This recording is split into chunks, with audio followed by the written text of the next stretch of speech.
Hey, hey, hey. Hey,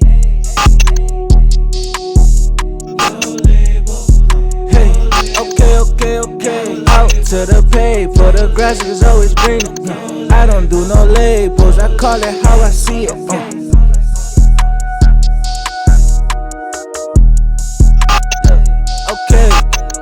Out to the pay, for the grass is always greener. I don't do no labels, I call it how I see it.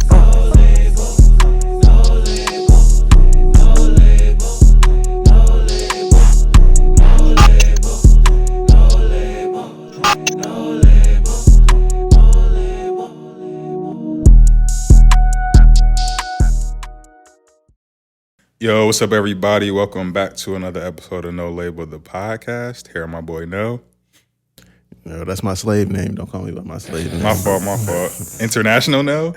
You know what I mean? My name Kojo. Kojo. Nice to meet you, Kojo. You know what I'm saying? Welcome to the pod. I mean, blessings. It's about to be a long pod, blessings. bro. Yo, boys get back from Africa, start acting different. Kiman, how you doing, bro? I've been better, bro, but I'm here. I'm ready to go. I'm glad you pulled up, man. Thank you, sir. Blue game. Maro, how you feeling, my boy? Shit, I'm good. Can't complain. Just, maintaining. Well, I like to hear, man. So, Kojo.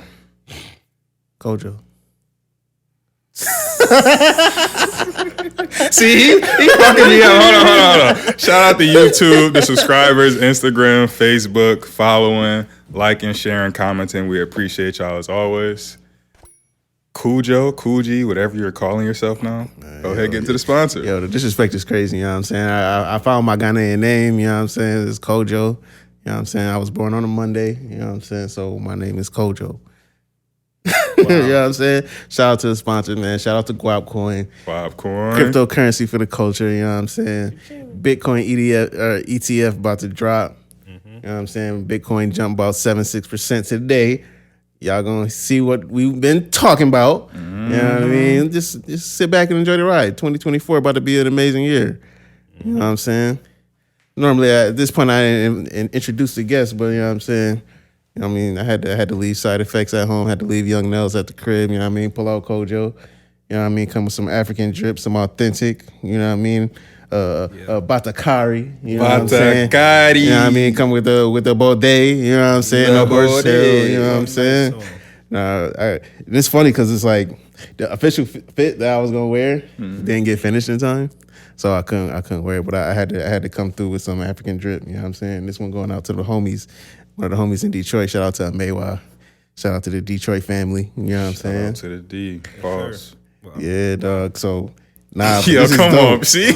I just see bro. You're ruining it. What time you at, bro? You're ruining it. Y'all don't just be letting it rock. I say it, we can just keep going. Let it rock, huh? You don't gotta acknowledge it, bro. You pause that rock? You not gonna do that? What? Nah, see, never mind. See, he dragging it. You sick, bro. Calm down. Yeah. Your mind congested right now. Dead ass. I was boys Christmas. I was boys New Year's, man. I don't celebrate Christmas. How was your Kwanzaa? He all Kwanzaa over here. Yeah, I did Kwanzaa this year. It was cool. It was fine. I still bought gifts, but I ain't buy as many as I would. So Kwanzaa this year was fire. It was kind of cool to kind of spread it amongst my brothers and my family. Absolutely. My mama wasn't trying to hear none of that, but and then these people, I don't want to say the N word on the pod, but I'm trying to cleanse myself this 2024. I'm trying to do better. Y'all ain't giving me no energy in the group chat when I did Kwanzaa, man. So y'all, man. Excuse me? Dante. Thank you. I apologize. Everybody else? And I was letting it be known I'm not a big fan. I'm not a fan of Kwanzaa. You can acknowledge what your colleague is saying in the group chat, though. This is true. You could say, "Hey, I don't celebrate Kwanzaa." I was in Africa. I was getting initiated. I was getting initiated into becoming Kojo. So yo, you want to know what's funny? He used the in Africa thing, right? Probably like a day or two later, I said, "Yo, what's the New Year's vibes?" What did he say? He said like black and miles and fat bitches or something like that. he pick and choose what he want to respond to. Yes. Yo, because like I don't. Okay, so I was like on and off airplane mode.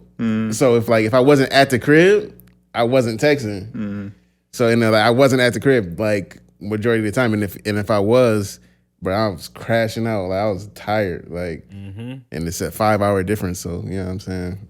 It just happened to be like that. You know what I'm saying. I want y'all the boys have a good time. You know what I mean. Get some Fat Jones and This some wasn't even about. blacks. It was about you. It's okay. All right, man. So what was about me? It was about you. It wasn't even about us. Well, we want to get to Nelson's trip though. So, Dude, I want to hear about this. Mario, how was your holiday, man? Holidays. Shoot, it was good. Took my little time at the cabin.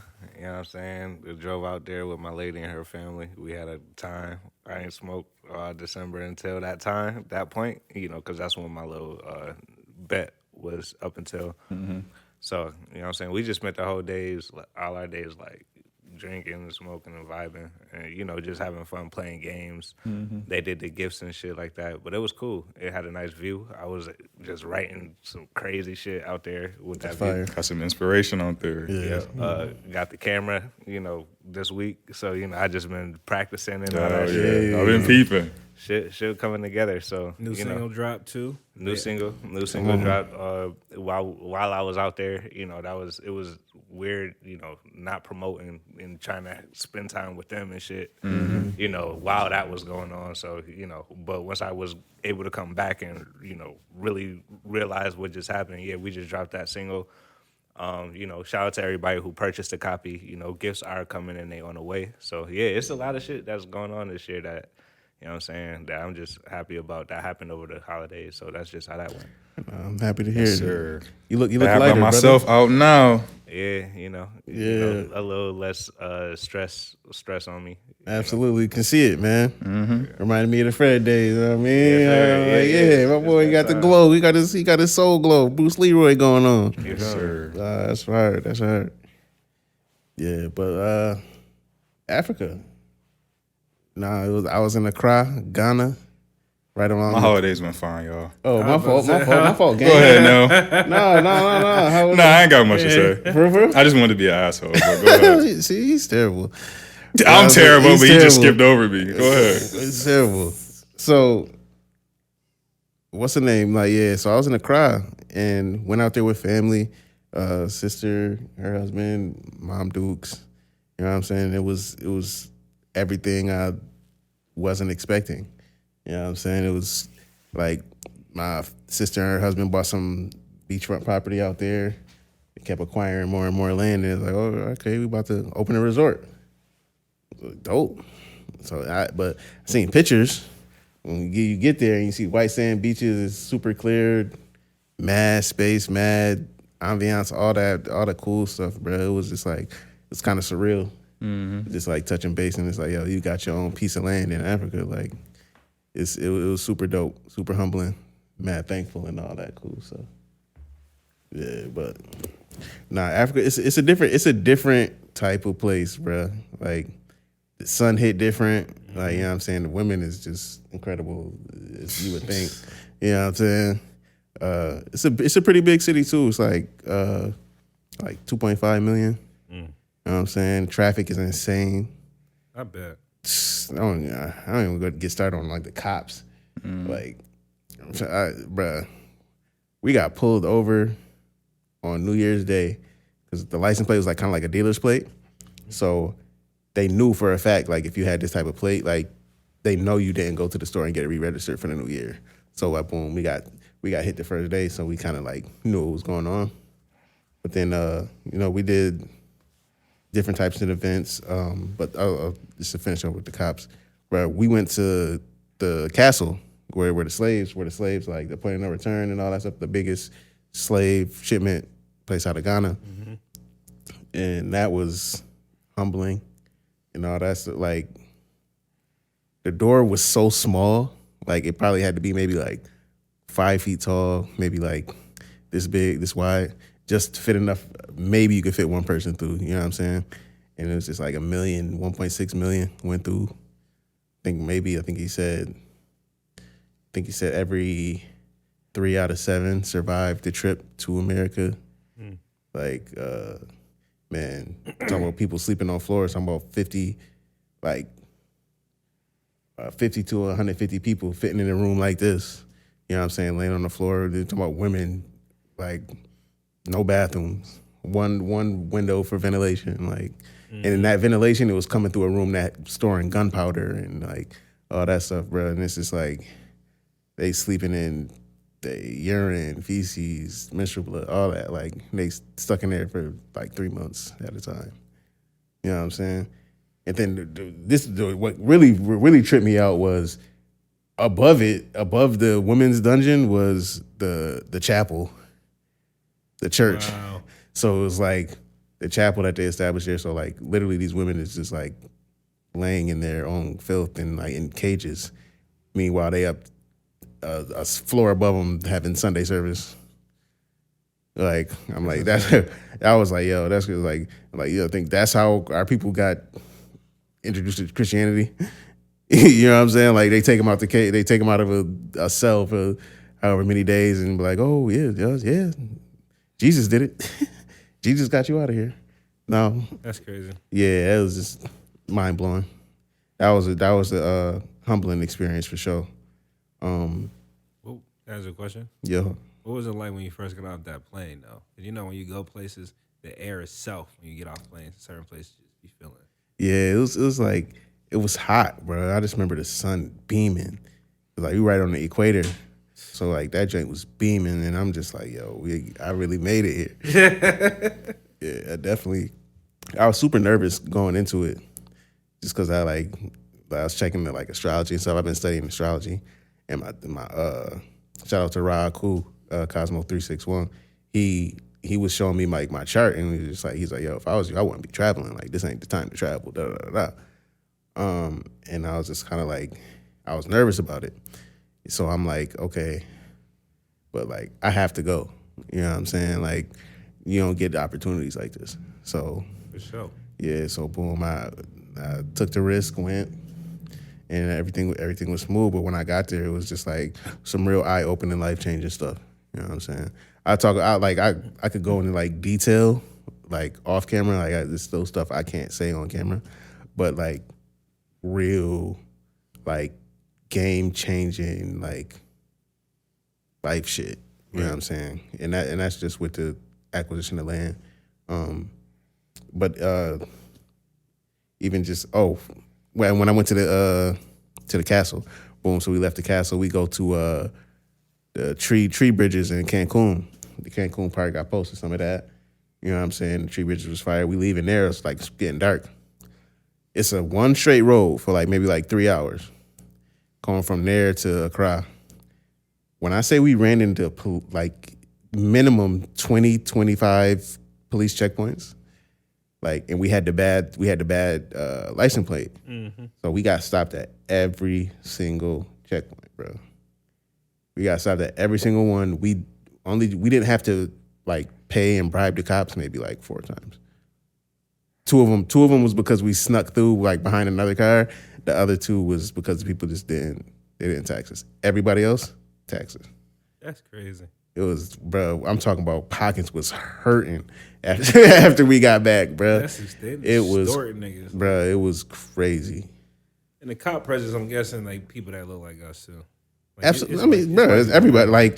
Like Ghana is one of the places where Europeans couldn't conquer because malaria. Yeah. Like it's like called the white man's disease because white people could not survive there. Like white people was killing all the white people. Yeah. I probably seen maybe like 6 white people the entire time I was there. Yeah, so it was definitely different. Like it's outside of the police corruption and like there's a lot of like governmental stuff too. Like outside of that, it was a dope experience. Food is incredible. You know what I'm saying? Everywhere you go, you're gonna get a good meal. You know what I'm saying? A lot of seafood. I was happy about that. You know what I'm saying? Some good jollof. Man, we went to a couple different spots. Polo Sporting Club or something like that. That joint was crazy. It had the pool, had the bar, bottle service, people standing on each other's shoulders, like got the beach right outside the club. Like they party hard too. They party till 8 a.m. consistently. Like I'm talking about, we left the club at 6:30. People pulling up, like still cars crazy pulling up. People at the door, yo, can I get your wristband? Like at 6:30. I'm like, bro, I'm trying to go to sleep. Like, get out of here, bro. You said it's 5-hour difference, Yeah, right? It's like yeah. forward or like back? Forward. Yeah, so like 6 a.m. there is 1 a.m. here. Yeah, we'll be in the next. Yeah, bro. It's one of them spots like it's becoming becoming one of the most like known party spots. Even people from like Nigeria come to Ghana to party during the New Year's happening. So it was mad celebrities out there too. I met Shaka Bars, met the dudes from EYL. You know what I mean? Shout out to Rashad Troy. You know what I'm saying? Like it was. I think who else was out there? I thought we drove past like Idris Elba's house. I think Chance the Rapper was out there when I was out there. I didn't see him though. There was a couple celebrities out there. Yeah, they, bro. That's the spot. New Year's, and Christmas. Accra is where you need to be. Definitely, if you ain't got that joint lined up, man, line that up for next year, 2024, 2025, whatever you need to do.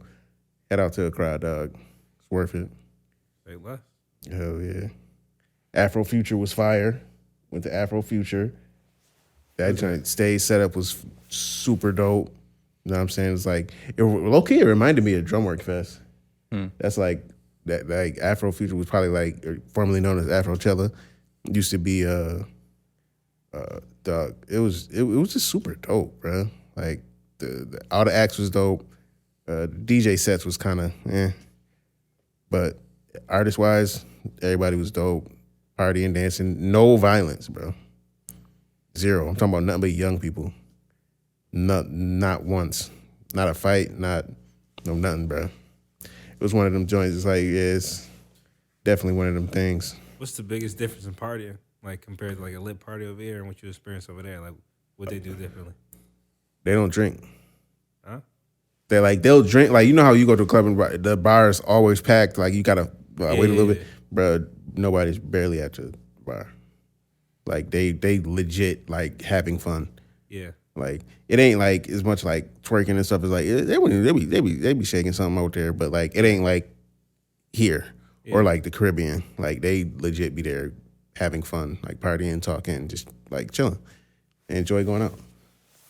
That's what's up. Yeah, I thought that was super dope. Like ain't people like, you know, at festivals people be getting carried out because they drunk or high off drugs. And I was like, wasn't none of that. It was just like people just legit enjoying themselves and having fun. I thought that was like kind of like eye opening for me too. It was just like, you ain't got to be drunk, you ain't got to be high to have fun. That ass, which a lot of people don't get today. Yeah, word. And a lot of people don't know how to just party. Stop recording everything. Word. Well, no, literally, I felt weird like trying to pull out my phone and record everything, but I'm like, yeah, let me just enjoy this moment. I was about to say that too, because that was the one thing I'm like, I know Nelson, all the recording he doing, gotta feel like a tourist. Bro, yeah, I hate feeling like he that, want bro. to just enjoy it. But. Yeah, but that's one thing too, is like people from Ghana know who from Ghana. Right. You know what I'm saying? Like, even if you may look the part, like as soon as you start talking, oh, they know. And then once they know, if they're a merchant, they gonna try to tax you. Just out the gate. That gotta be a car or something. Gotta be. Yeah. I'm hearing some crazy noises all day, y'all. I ain't gonna lie to you. Ever since that alien shit popped up on the internet. Oh yeah, we could talk about it. We can talk about that later. Which is bullshit. But shit, nah, I got y'all boys some gifts. You know what I'm saying? Oh no. I got y'all boys, you know what I'm saying? Right here on the pod too. Let's you know what I'm saying? I had to do it right, you know what I'm saying? I got 3 colors. I got red, green, and I got blue. Those are the same colors I use. I'm gonna go green because you got the green on. You know what I'm saying? Respect, bro. When we get there tomorrow. Give Donnie Hathaway, you know what I'm saying? Give him that joint. Appreciate you, Playboy. Got you tomorrow. Oh, this ain't tough. What animal you got, Dante? Elephant. Got the zebra, but You wanna know what's funny? My grandma and my mother both collect like elephant like antiques and statues and shit. Mm-hmm. So that's ironic. That's funny. You know what I'm saying? Good looks, my boy. Thank No you. doubt, man, no doubt. You know what I'm saying? Gotta catch them all. Gotta treat the guys right. You know what I mean? Yeah, appreciate. Nah, this No is doubt. fire. So what is this exactly though? This, Yeah. it's like made of stone. It's like carved out of stone. just with symbols and all that stuff. I was like, it could be like a little accent piece or an ashtray or whatever. You know? That's the first thing I thought of, but I was like, I don't want to use it for that. Yeah, That's not what it's for.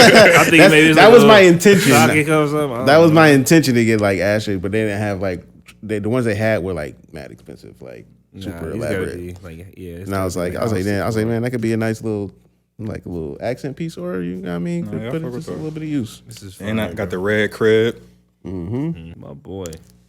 Appreciate that, Playboy. Glad you had a great time. Oh, man. Can you kind of just explain what Afrofuture is for people? Afrofuture, formerly known as Afrochella, it's like a Afrobeats festival. So anywhere from 10 to 20,000 people. And we pull up, listen to Afrobeats. Got the illest DJs, all the Afrobeats acts. I think this year the headliners was Black Sheriff and DeVito. That joint was fire. You know what I'm saying? So if you like Afrobeats, you like the new wave Afrofusion, this new wave that's popping here, you would love Afrofuture. And yeah, they did their thing too. What's the name? My sister's husband knew one of the organizers. You know what I'm saying? So he hooked us up. We got some good tickets and good spots. And I mean, he held it down. Damn, you went there like that, huh? I didn't know. You got somebody. That's what I was thinking. I'm like, oh, he one of the organizers? Yo, that's what I'm like. I'm like, yo, can we get? I'm trying to get lunch with bro. Like, we can sit down with him. But we wasn't able to make it happen. So, but you know what I mean. Nonetheless, it was super dope. Super dope. Shout out to Afrofutures. I bought mad merch. So, yeah, I'm definitely gonna have to put that on my list. Do that again. Nah, if that's the New Year's spot, that's definitely a New Year's trip for sure. No, yo, I'm telling you, like, when I say so many people are like pouring money because they know that's what it is now, like, stupid money.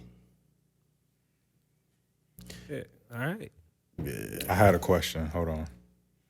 We can transition, but I definitely had another question. What would you say, like, because I know you was down there and it was Afrofuture and all that. Did you get to like witness the like music and art culture outside of the festival? Not as much as I would have liked, because we were doing stuff like kind of like every day, so I didn't have as much time to like kind of like explore the local scene and stuff like that. But I know they most of them use Audio Mac. They don't use like Spotify and Apple Music. They use Audio Mac. So, like, you know what I'm saying? If you want to hit those international audiences, you definitely want to make sure you upload to the DSPs and Audio Mac. Yeah, that's fire. It's a good gym right there.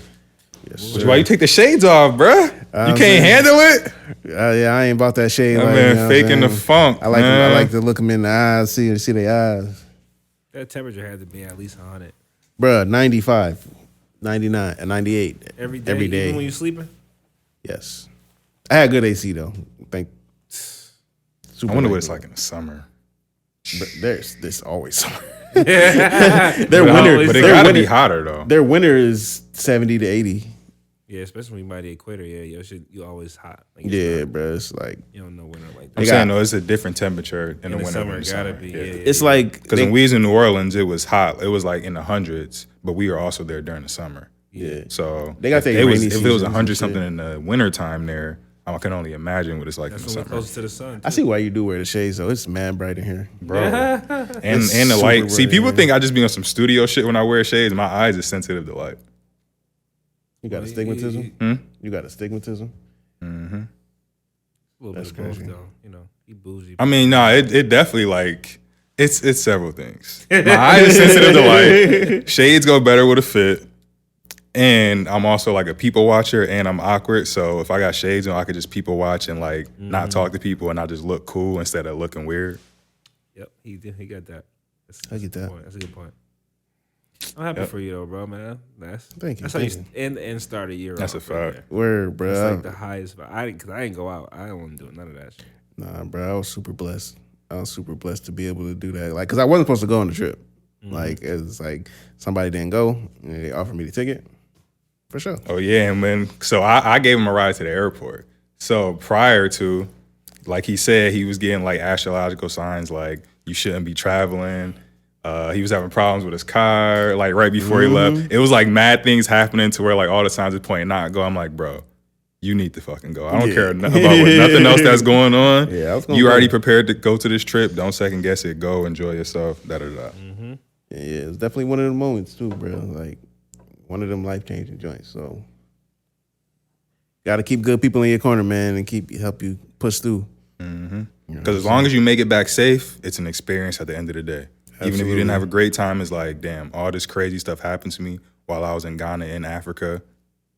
Family buying property, was there for all these other events, but it wasn't the best. But you were still in Ghana. You still got to experience that. You still got a story to tell. So as long as you make it back safe, it's not time wasted. Yeah. Absolutely. Deadass. Yeah. But while you were in Ghana, boy, Katt Williams was getting to it. Your boy Katt was getting to it. Set the world on fire. You know, America's going to America all day.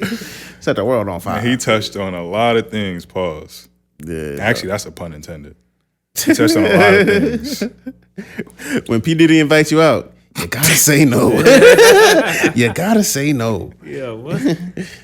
And I think it's so crazy, or I think it's funny. I don't think it's crazy. I think it's funny that he literally was talking about all those things, and we were literally just talking about that 3 weeks ago. Wolves in Sheep Clothing, that episode when we was talking about all the Diddy stuff, all the things that happen in Hollywood. Nelson talking about the Holly tree. Like, we literally were just having this conversation that Katt Williams was having with Shannon Sharpe. Yeah, bro. It's like you gotta be, you know what I mean? You gotta be protected. You gotta be spiritually protected. You know what I'm saying? You gotta get your blessing on. You know what I'm saying? So it's bro. It's important, bro. And like you gotta be in touch with yourself. Like knowledge itself will save you at the end of the day. Like your gut gonna tell you, like, yo, bro, I shouldn't really be here. The vibe is off. Like it'll let you know. So yeah, man. And what amazed me with Katt too was like, people praised and applauded Dave Chappelle when he turned down the $50 million and went to Africa. You know what I'm saying?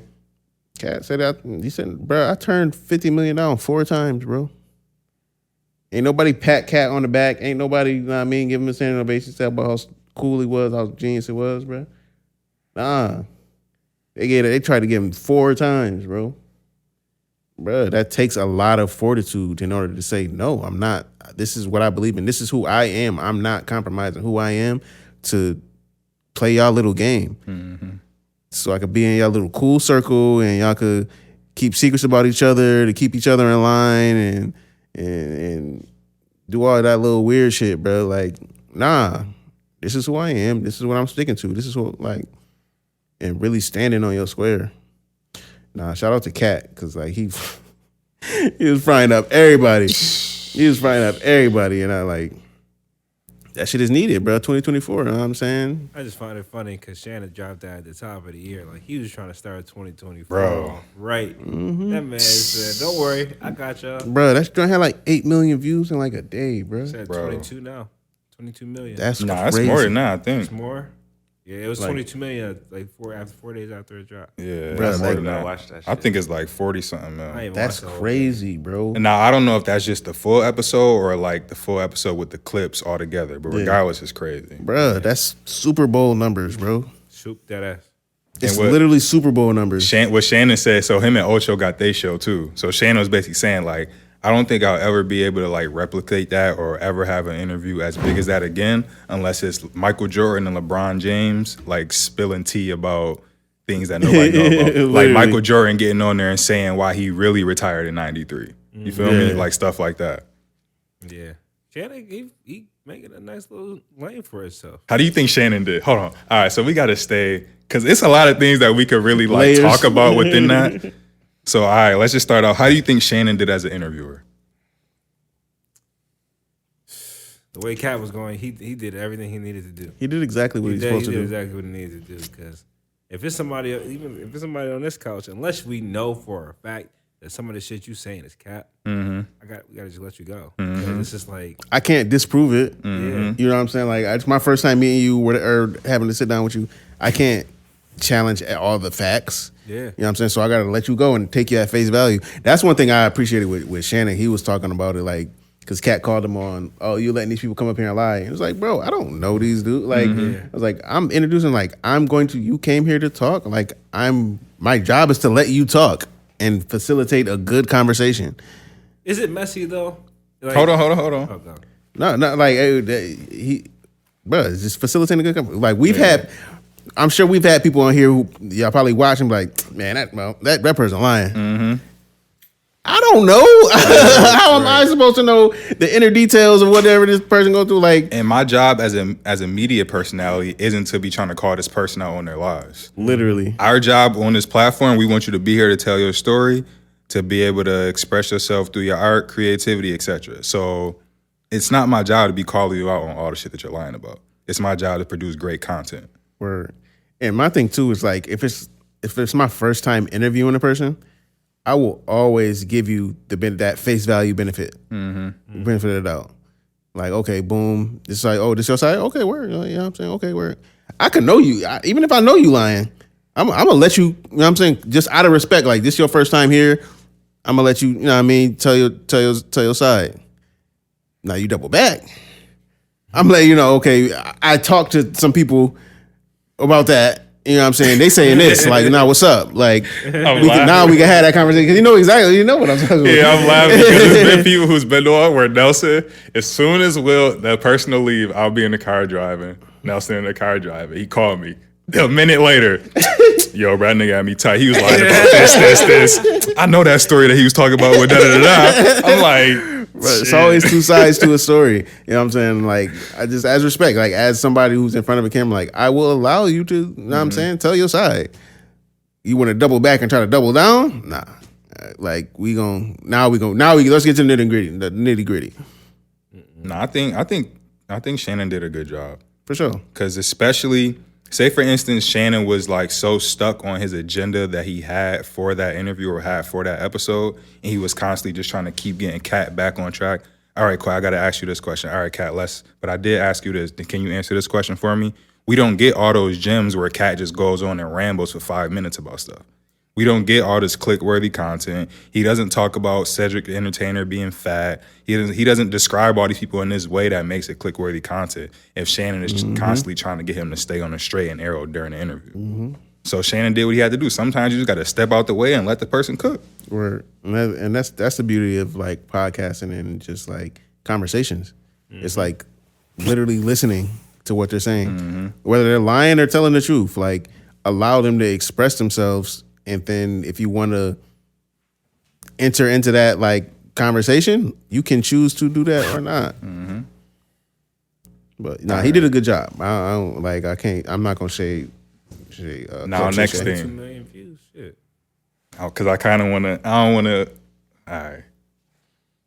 Do you think Katt sounded? You think he sounded like a bitter, angry comedian that is looking at Steve Harvey, Kevin Hart, and looking at them, and he's jealous? Nah. Personally, no. Okay. What do you think? Hold on. What do you think? Kind of. Like some of the stuff for Kevin Hart, I was like, all right, bro, you dragging it. But Yeah, I'd say it's about like. I say I'm not gonna determine what was actually truth, but I'll say the bitterness. I only really hear the bitterness, like you said, when it comes to Kevin Hart. yeah, 'cause there's something going on with it. But y'all know how long Kevin Hart was in the game before he like popped? Yeah, he was in there for a minute, bro. Bruh, he was in it for a minute. Wasn't that funny. He was funny. Wasn't that funny. He was entertaining There we though. go. He was a little entertaining. I'm about to But proclaim. He was more than a little entertaining. He was entertaining, bro. in what? We gotta. Okay, I'm about to be Team Kev. Don't maybe. That's what I'm saying, bro. In Like, see, what? I don't like Before Soul they Plane. want No, for to real, for real. discredit Kevin, bro. You can't I'm discredit not. that man. I'm really. I swear I'm not. He like his what's the one stand up? The one stand up that Seriously funny, laughing Seriously at my funny? pain. amazing, incredible. Like when that happened, He I had was two like, back-to-back joints that two was back-to-back crazy. joints. Fire. Two back to back, and the third possible. It wasn't like. I think that was Let Me Explain. Let me explain. What's cool. That was fire and all that other shit. But can we? Yeah. We can tell. I can tell when he started being PG. When he knew he was big, and he was like, okay, let me tone it down. You got to. Yeah. When Do you get deals, bro? Come Do on, you? We did this all the time, bro. We talk about this all the Look time. at Dave. When you say, what about Dave? Who he working with? They been in these big ass blockbuster movies. You know you got to work with them people, and you got to be careful. And what them people like to do? They like to take it from you. You're right. They like to go to Diddy parties. I know. But I'm looking at it like this, bro. And what Kevin said, all Kevin said was, "Yo, you was doing all this, running the circus and all this. You was up and down the East Coast. How do you out of nowhere get a major movie? Then all these major That's what Katt said. or Katt, that's my fault. He said, how you get all these major movies, all these specials, all this like, how does that come out of nowhere? That's all he questioned is like, and you really want to go there? It's like he's family funny. He's not adult funny. And it's like, bro, I'm like, I don't think it was shade, because it's like, bro, when Katt had the game in the chokehold, he had the game in the chokehold. Correct.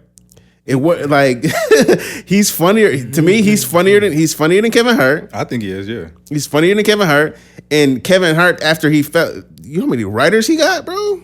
Bro, Katt was throwing shade. Anytime you say something about somebody and like touch your hair and do a hair flip, you're throwing shade. You're throwing shade. Been throwing shade, bro. Let's start there. He been throwing shade. Now he could have definitely been telling the truth. We can't argue if he's telling the truth or not. However, we can definitely say, oh, you was throwing a little shade at Kevin. Yes. Because it's kind of like it don't make sense type of thing. How you say, he was really questioning his run in the West Coast before he blew up, right?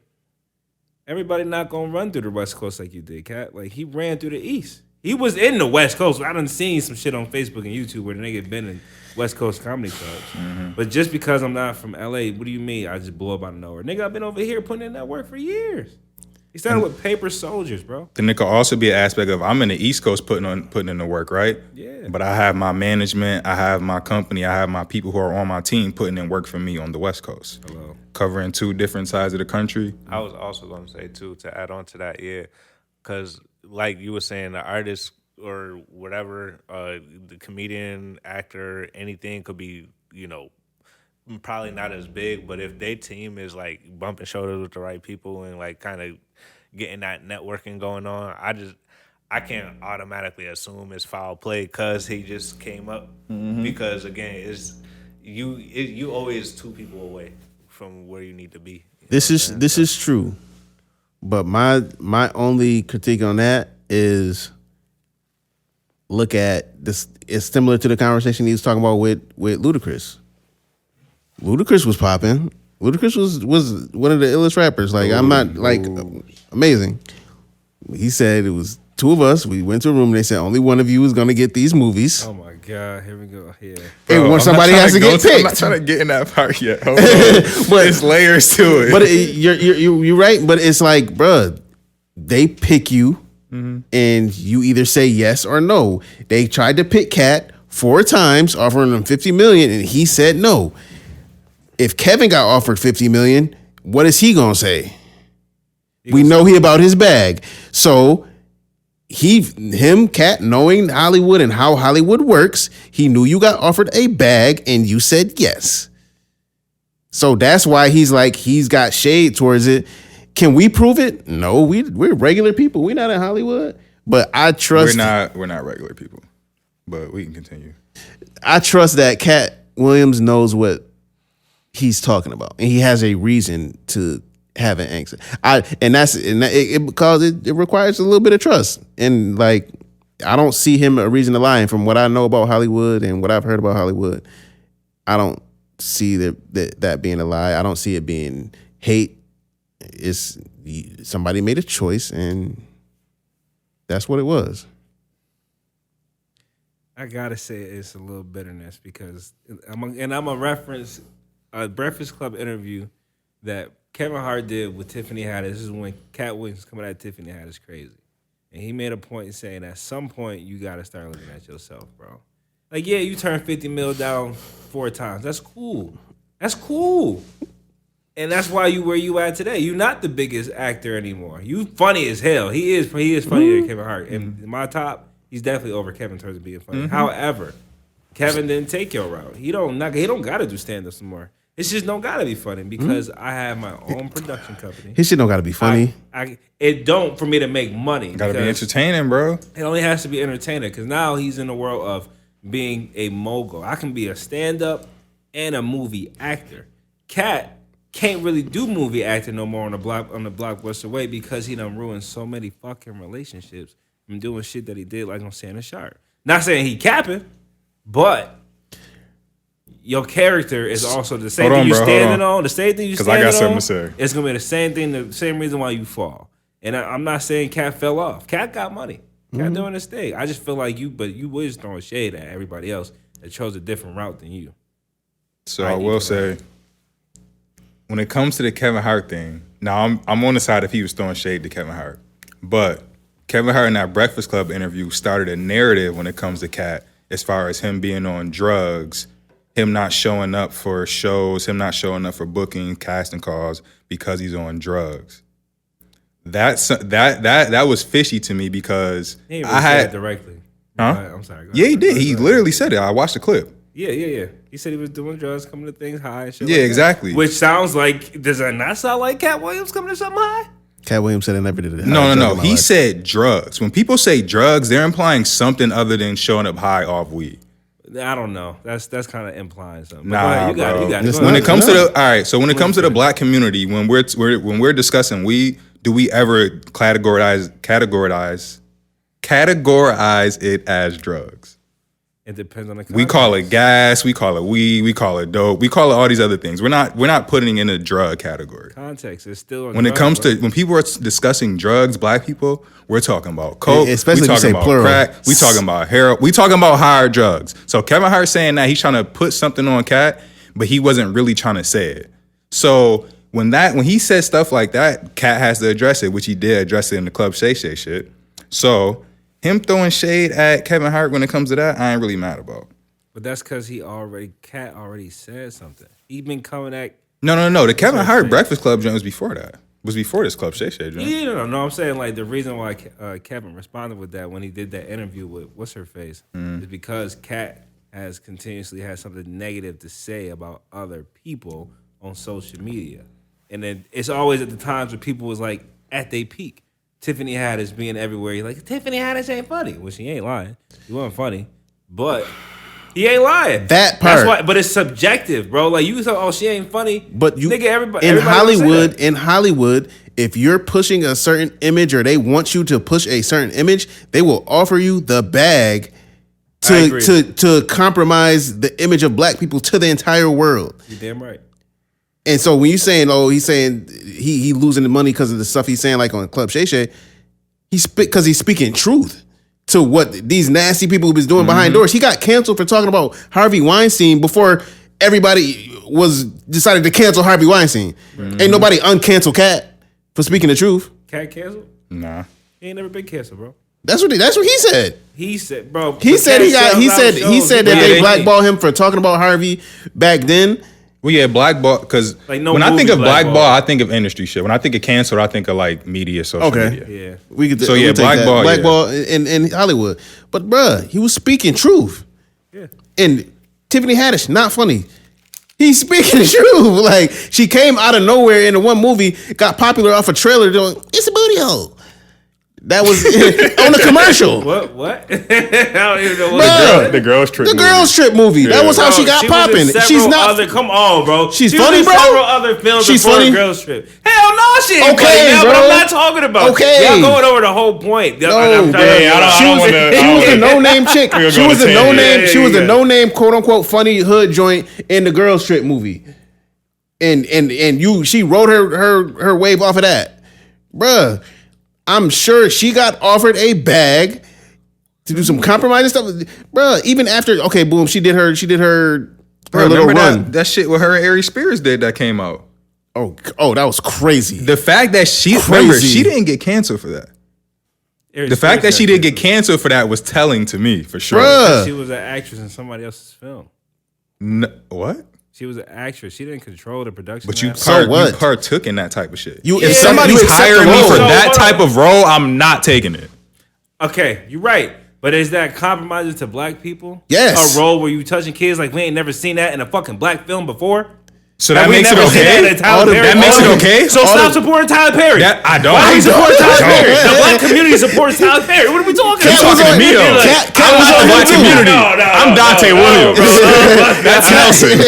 Cat was on him too. This is no label. Hey, look, Cat was on him too. I'm not going individual. People talk about they talk about putting on that Hollywood dress. They talk about putting on that Hollywood dress, and they know what they doing, bruh. It's a subconscious warfare type shit to ruin the image, bruh. I support Tyler Perry as a black man producing in film independently. Okay. I don't support necessarily the content that he puts out. 100%. What's wrong with the content that he puts out? And don't you say for one, what you just said, and I don't like the fact that in every movie. What is it? Hold on, can I finish? Yeah, you're right. Nigga asked me a question. For one, what you just said, and two, I don't like the fact that in all his films is like the brown skin or dark skin dude is like casted as this villain or this dark person, a woman beater. Demonizes dark skin. Exactly. But then the light skinned man always comes and ends up being the savior. I don't like that. And I'll give you reasons why I don't rock with him. That for that part. 2, you try to normalize wearing a dress, like acting like that's cool and that's okay.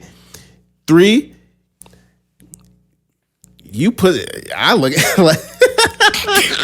Every time he started laughing before he say something, because I was about to pull out the cannon. But it's just like, bruh, the whole Christian ideology stuff, like they super push the Jesus joint, the Jesus narrative, bruh. I'm not with that, bro. Had black people in the chokehold, looking every single hood. It's churches on every corner. Poverty. See the same thing. In Africa, bruh. Poverty, bruh. Rich people in Africa is the people who got the minerals and the preachers. Yeah. Everybody else broke, bruh. Right. You got churches on top of dungeons, bruh. Yo, y'all completely, like, y'all kind of went over the entire thing. We just talked about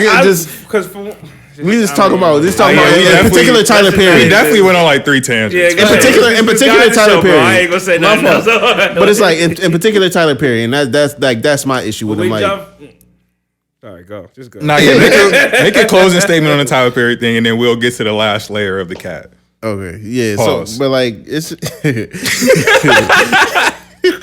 we gotta grow up sometime. We gotta grow up eventually. But like, I feel like Tyler Perry movies have been detrimental, like perpetuating the stereotype of black communities to other people in the entire world. Like, and I think that's one thing we miss is how we look to everybody else. You know what I'm saying? And Hollywood understands that, and they weaponize it. So when Africans come over, they don't rock with us. When other people like, yo, this is how we treat black people because look at how they act on the screen. Like, it's people who never met black Americans before, and the only thing, the reference they have is Tyler Perry and the movies that they seen and what they see in the news. That is true.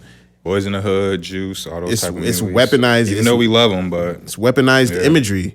And yet, yes, there is some reality in the stereotypes, like, but the truth of who we are is not depicted on the screens ever, bro. They don't talk about wealth. They don't talk about the perseverance of. They don't talk about the spiritual aspects of our people. They don't, and that's an issue. And people get rewarded to not talk about that. They get rewarded to keep this Hollywood secrets and have the world looking at us like we crazy, bro. I'm not with it. I co-sign that 100%, and I agree. So, real quick, I got a question. Oh, and this might expand the conversation. I'm not gonna lie to you. I'm just warning you. I'll try to keep it short, or Dante, we'll try to keep it. So, what? Because I'll be thinking about that too, right? Like we say as far as representation, as far as specifically with Tyler Perry and his representation, thinking about what exactly is being portrayed. So what is it that we're not, or like what do you see as the ideal way to portray black people? Like you were saying, talking about wealth, like in a perfect world of what a show would be or something like that. Like how there is no ideal way. There should just be more. It should just be more representation other than the normal things that we've seen. Like there's way more drug and crime movies involving black people than there are any other movie, and that's by a fucking mile. Mm-hmm. Like, how many movies involving black people are you going to find like The Wood? Or TV shows. How many slave movies? Power. Yeah, literally slave movies and drug movies. Like, you got movies like The Wood, who you got brothers who met each other, grew up, went through high school, college. They're all successful in different realms, and they all come together in this movie to celebrate their friend getting married. How many black movies do you see like that? You don't see many. Right. How many Love and Basketballs out there? How many? Not hood, many. How many hood love movies do we see? How many sci-fi love stories, like fairy tale love stories, do you see? Hood fairy tale love stories. Why aren't there black movies like Wolf of Wall Street? Maybe not necessarily the content in Wolf of Wall Street, but that's glamorizing a person who was in the stock industry who made millions and billions of dollars. Because there's black people like that too. What happened to the black romantic comedies? I don't remember one other than Martin. Martin is the last one I remember, bro. And I'm sure let us be clear too. I'm sure there are, maybe not like Wolf of Wall Street, like I said, but I'm sure there's our black romantic comedies, but they aren't getting publicized and they aren't getting the light that they deserve or should get in order to the budgets, in order to depict what the actual black experience is. They're just putting money behind all these other things. That's how I see it. Like TV shows like Everybody Hates Chris.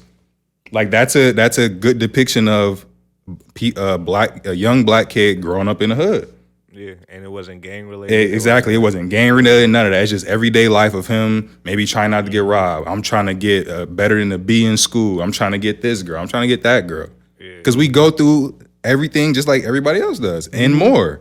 So there should be more representation like that.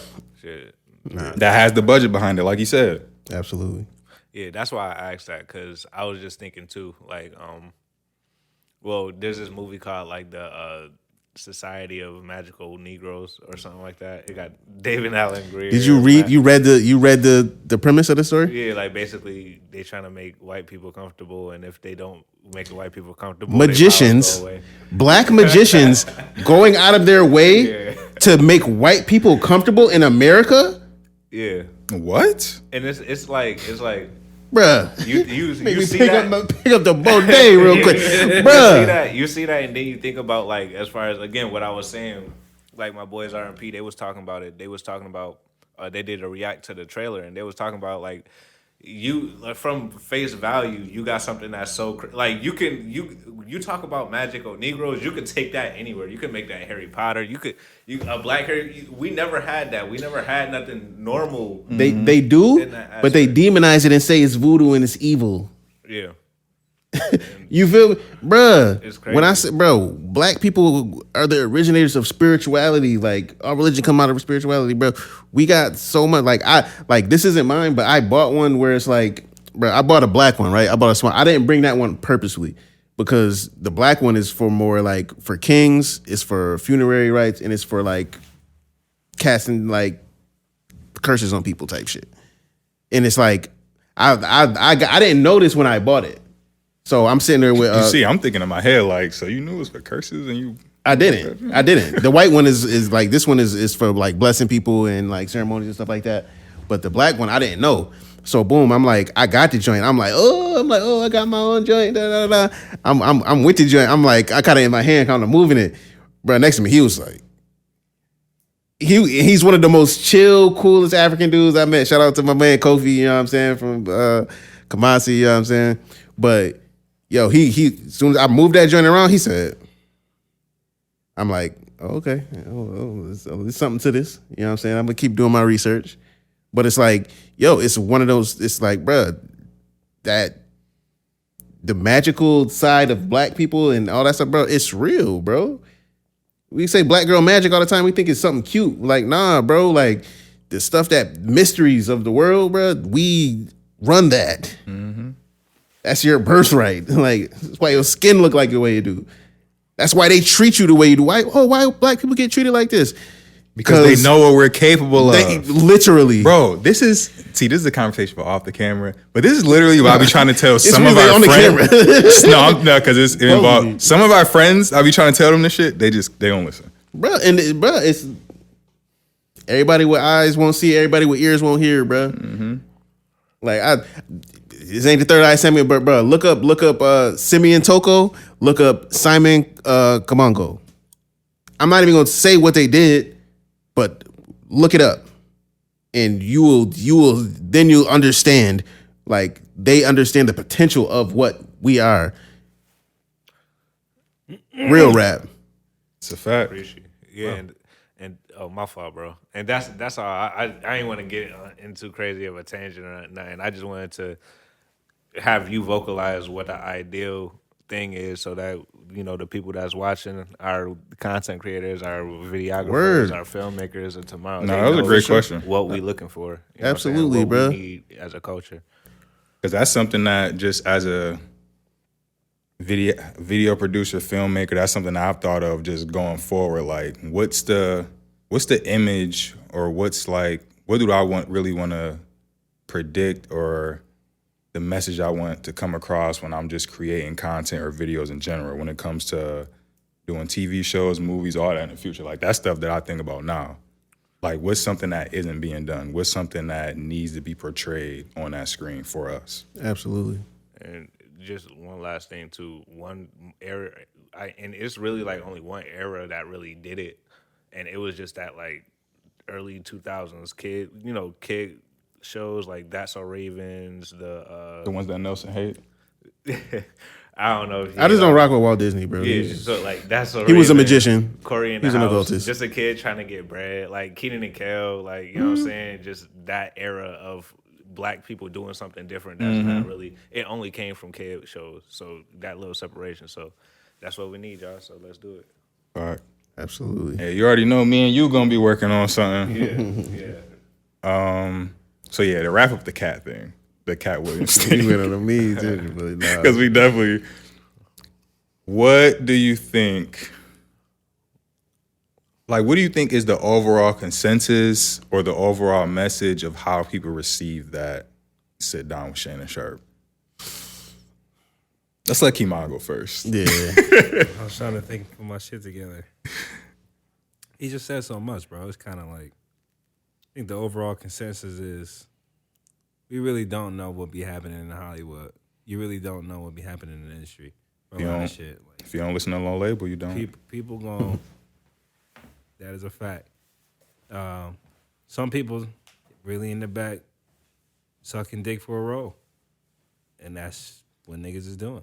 Excuse me, that's what people are doing. I don't want to put that on us. You gotta tell them no. You gotta tell them no. Hey, man, you gotta stand on business for one. You don't sell your soul for no movie role for sure, because it's not worth it, regardless of how much money they put in front of your face. And comedians still jokes all the time. Word. That's just, I mean, but we knew that. I was surprised that he called out Steve and Cedric for it, but He said Steve stole more than a joke. He stole somebody's whole swag. yeah, He stole somebody's whole image. Yeah, the principal thing, the show. And everything. When he said that, I was like, damn, because I immediately thought of the shows. I'm like, I still love that show. You're right. But regardless, I'm gonna watch all of it. I still rock with Steve Harvey and all of them. So, but yeah, man, that's it. Yeah. That's what I got. I think the public, you said ask how the public viewed it, right? Yeah. I think the public viewed it as kind of like that. Some people thought he was hating. Some people, oh, that's just Katt Williams going at it again. But I feel like in reality, it was just like he was speaking like his truth. He was really standing on business. Like he's standing on his truth. This is who I am. This is who I've been. Like y'all constantly try to attack my character of saying I'm this type of person. I'm that type of person. No, I am who I say I am. And you can ask around.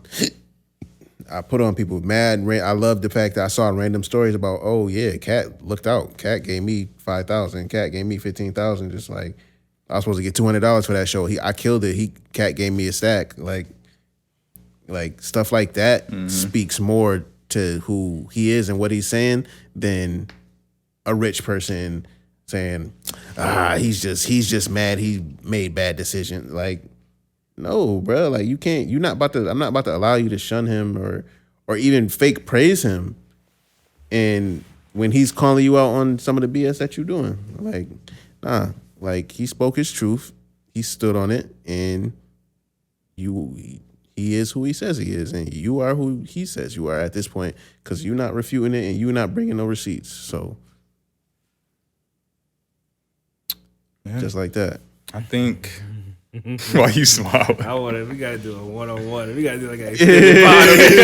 I'm like, bro, get the fuck Bro, out of here. Like, yo. we could really have like a 3-hour podcast just on that fucking episode. I would say like I kind of have a couple different angles like Nelson does. I think one, I would say the narrow-minded and people who don't really think that much would say that Katt Williams is crazy and he's bitter. Just off rip. They're not going to look into anything.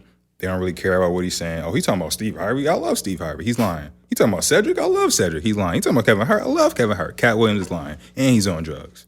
That's what the person who doesn't really think for themselves think. I think most people thought, why? Like, why are you saying these things right now? Why are you saying this about this person? Why are you saying this about Steve?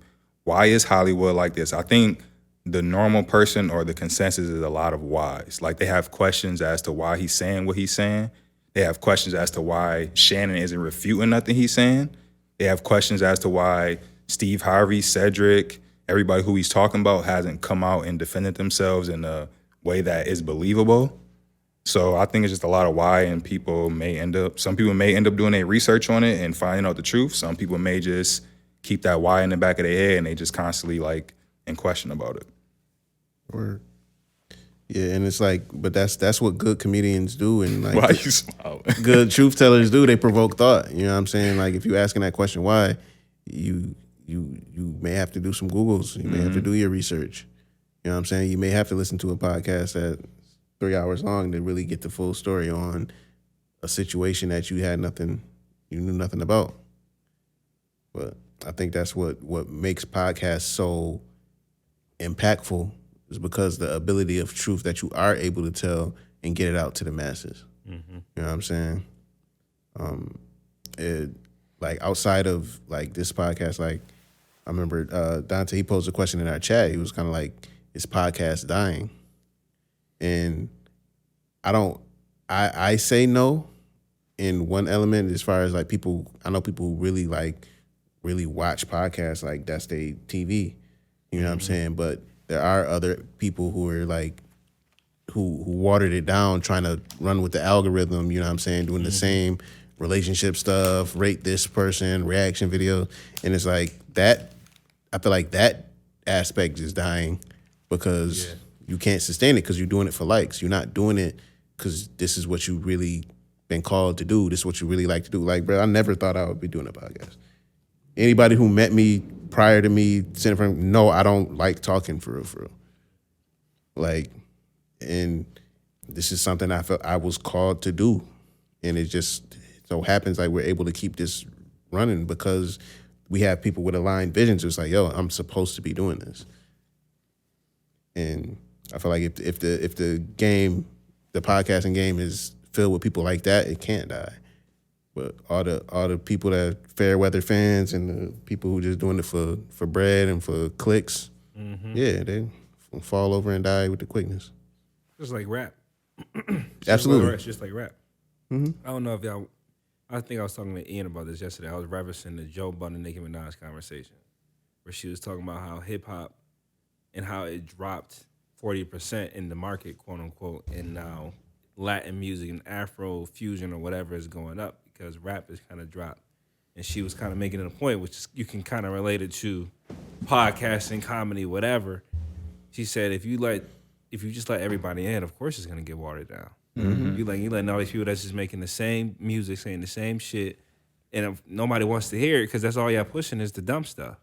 But if you just, there has to be gatekeepers in a way, because if you're not being authentic to the craft, if you're not doing it to make good music and you're just trying to make the next twerk song or talk about the ops and of course it's gonna get, hell yeah, nobody want to hear that all day. Mm-hmm. For real. And for podcasting, it's the same thing. Like, just, you made a great point. Like, when you talking about the like the gender wars based podcast, like going up to, I don't know the people's names, but going up to random girls at the gas station and trying to get their number and then showing off their ass and then see what they do when they see your car, or the shit where they rating it, and they rating everybody. Like, yeah, it's funny after like the first month or so, but then you start to think, because the conversations, why do our conversations outside of the video start to turn into that? Like, it was so many. You know, I'm so tired of hearing people, oh, most men like this, that, or most women like. Nigga, first of all, you haven't even done the Googles. You really don't know. But that's the power. Go ahead. I like that's the power of what you present in media. Exactly. And a lot of podcasters don't understand the power of that. Hollywood understands the power of that. So they weaponize it to turn people into who they want to see. Yeah, influence us to battle our women when that's the opposite of what we need to be doing. Bruh. You know what I mean? Like in podcasting, like you said, it's not dying. I don't think it's dying. I think it's actually fitting into the space where it needs to fit. Because I am one of the people, I watch podcasts instead of TV shows. I mean, I'll put on, I'll go to either No Label, watch our own stuff, I'll go to Joe Budden, or I'll go to somewhere else and I just watch that stuff. Breakfast Club. You know what I mean? But I don't think it's dying. I definitely don't think it's. I think it's developing into something different at this point. And just before you give your take, you talk about the gender war stuff, bro. In Africa, bro, that gender war stuff is so non-existent, bro. Come on.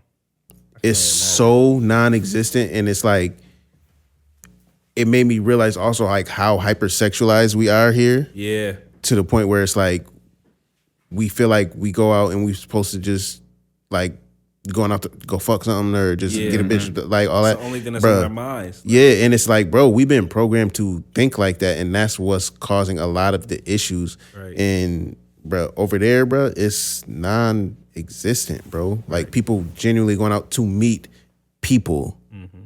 You know what I'm saying? Literally going out and like talking to people and having a good time without having to get drunk or without having to just like be off something. Like, no, I'm outside to have fun. I'm here to have fun. Enjoy life. Literally, and celebrating it. And that's one thing, like, bro, that gender war stuff, bro, is so... It's dead, bro.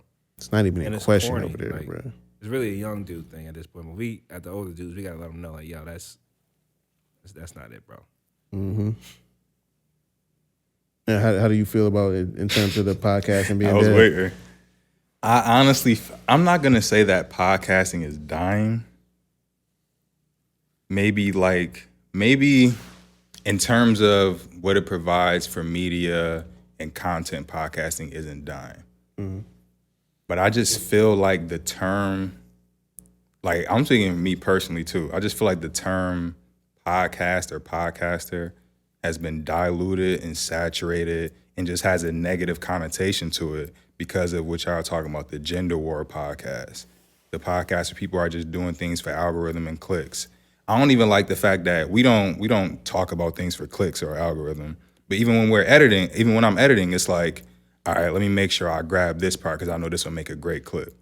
Even though it may not be the best like content piece that we had in the episode, it may not be the most informational thing Nelson was talking about, but I know that this clip is going to get more attention. I don't even like that aspect to it. You feel me? So it's just like, because like I'm on all aspects of when it comes to it, like hosting, producing, all the other stuff. It's like I just see like, I don't know. I don't really know how to describe it. It's really like a frustrating thing seeing like how it's come about versus why we wanted to get into it. Like when it was the Joe Budden podcast, it's the Joe Rogans, where it's just the people who are really like giving information. Like it's entertainment and information. Nowadays, it's just people doing it just to do it. And it was information, entertaining, and also creating a different media outlet and different media source than what we had before. Yeah. Whereas nowadays, because everybody is doing it, I don't feel like it's unique anymore. It's true. It's So- literally just like just how everybody wants to be a rapper. Yeah, exactly, bro. That's literally how it is. And now it makes people who've been grinding for 3, 4, or 5 years, putting in the work in. You got somebody who's doing the same thing you doing, and they're just putting out bullshit while like you said, it's like rap. It's pretty much like anything. It's like basketball, rap, whatever. Like you get discouraged in the field that you're in because of just what you're seeing it's becoming. And that's just my perspective on it. No, that's real. Miles, got any thoughts? Shoot, honestly, I feel the same way y'all feel. Like it's not really dying.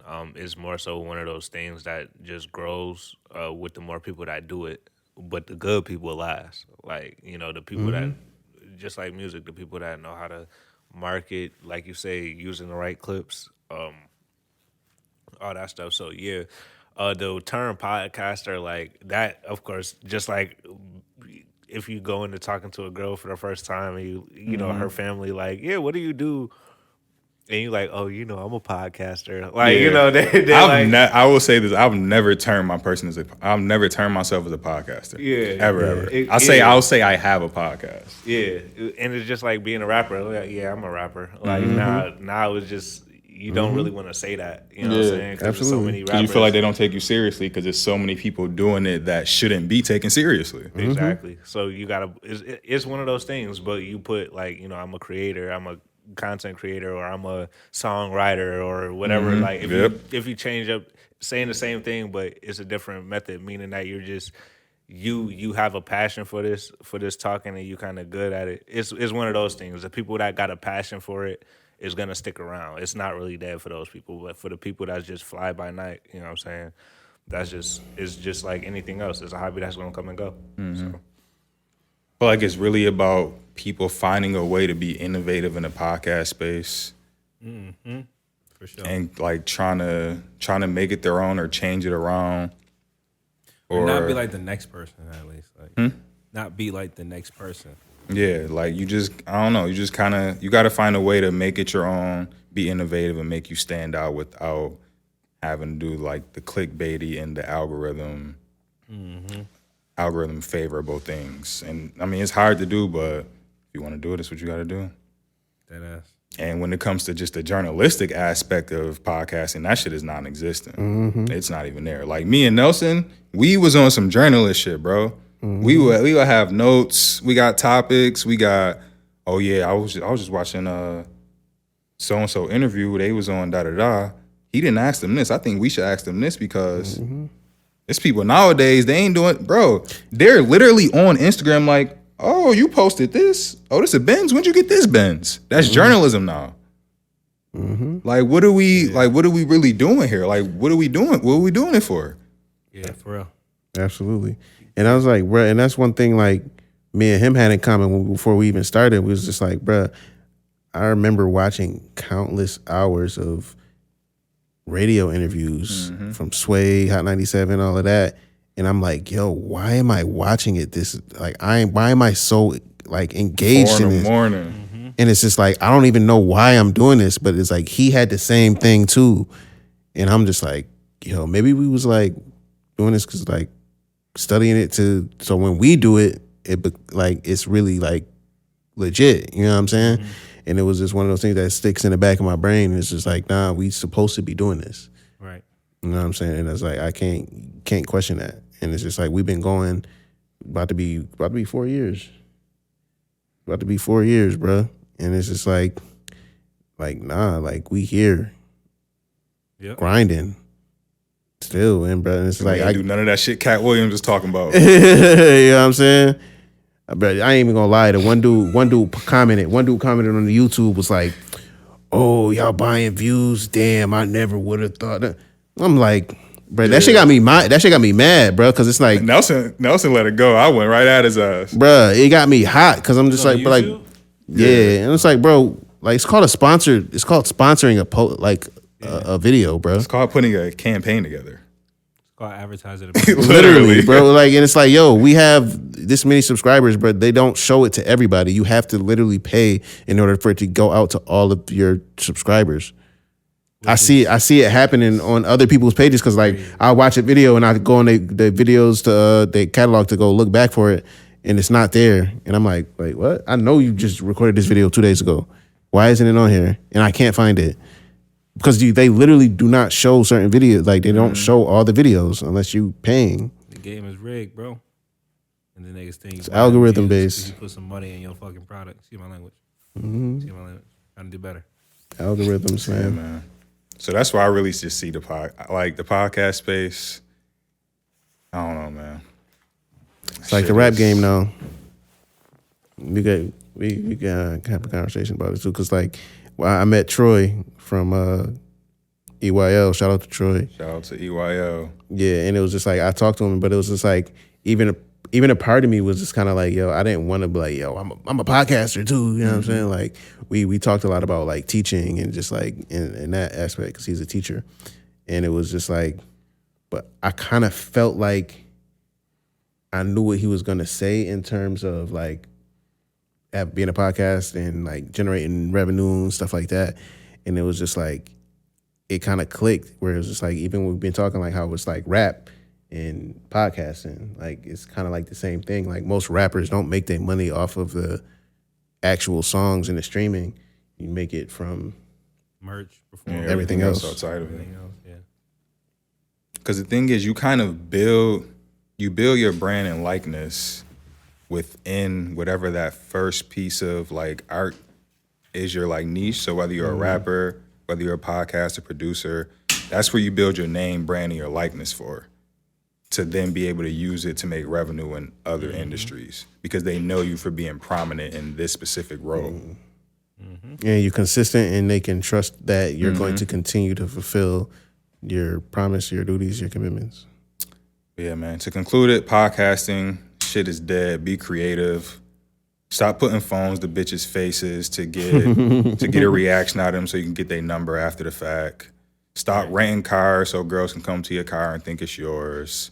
Stop sitting down with 10 OnlyFans models and then telling them they're what's wrong with the world and feminism is bad. Or supporting that corny. Stop paying thousands of dollars for guests and your podcast is only going to get 20 views. It just doesn't make sense. You're not going to get the clicks you think you're going to get. Can I just throw a gem out there too? Nah, hold on. I'm shitting on people first. Stop. Nah, go ahead. Nah, I'm shitting. Stop comparing yourself. Comparison is the thief of joy. Hey, that's directed at me too. Shit, anybody, like, people gotta stop looking at the next podcast and like, oh, I want to do that too, man. Be like y'all said, be creative, be intuitive, Hold your city down. find something, find your niche. And you brought up something. It's like, what do you teach? That made me think of this. Like, what the podcasts I watch, they all teach me something. They all give me something. What are you giving to the world, bro? Stop being like everybody else and be unique. I'm done. Cause this yeah, I must be down to this. Cause this podcast that, like, I'm the same way as you. Podcast, that's my TV. Right. That's what I'm listening to. That's my radio, all that. Yep.